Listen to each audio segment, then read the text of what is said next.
Bharat today news కి స్వాగతం.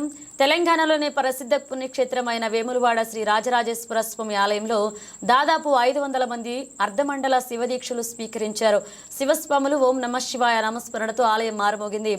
ఆలయంలోని అభిషేక మండపంలో అర్చకులు శివగురు స్వాములు దాదాపు 500 మంది శివభక్తులకు అర్ధమండల శివదీక్షలు స్వీకరించారు. నుదుటిన విభూది కుంకుమ ధరించిన శివస్వాములకు అర్చకులు రుద్రాక్షమ శివమాలాధారణ చేశారు. శివరాత్రి ముందు శివుడి మాలాధారణ చేసి శివరాత్రి నాడు లింగోద్భవ సమయంలో మాల విరమణ చేస్తారు. ప్రతి ఏటా శివుడి మాల వేసుకోవడం ఆనవాయితీగా వస్తుంది. మానవుడు భగవద్దీక్ష కలిగి ఉంటూ అరిష్టాలు తొలగి సిరి సంపదలు సుఖ సంతోషాలు కలుగుతాయని భక్తుల విశ్వాసం. దీక్షల్లో అత్యుత్తమమైనది శివదీక్ష. లయకారుడైన శివుడినికి రూపాంతరిస్తే మోక్షం కలుగుతుందని భక్తుల నమ్మకం. అందుకే శుభకరుడైన మహాశివునికి భక్తులు కొలుస్తారు. శ్రీశైలంలో మొదలైన శివదీక్షలు వేములవాడ వరకు విస్తరించే. ప్రతిరోజు సూర్యోదయం, మధ్యాహ్నం, సాయంత్రం ఇలా ప్రతిరోజు కఠిన నియమాలతో శివుడిని పూజిస్తూ కటిక నేలపై నిద్రిస్తారు. చందన వర్ణం వస్త్రాలు ధరించి నుదుట విభూతి కుంకుమ చందనం మెడలో రుద్రాక్షమాల ధరిస్తారు.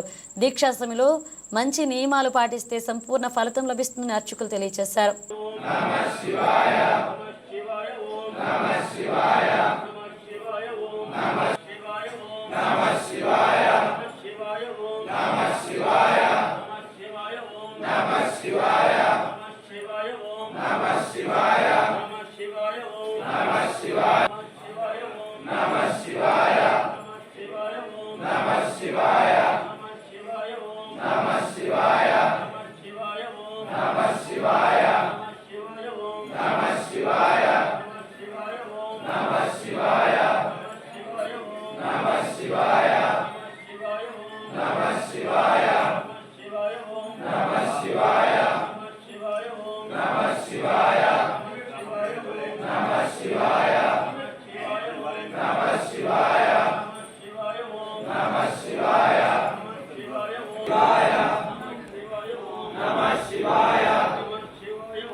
ఓయ్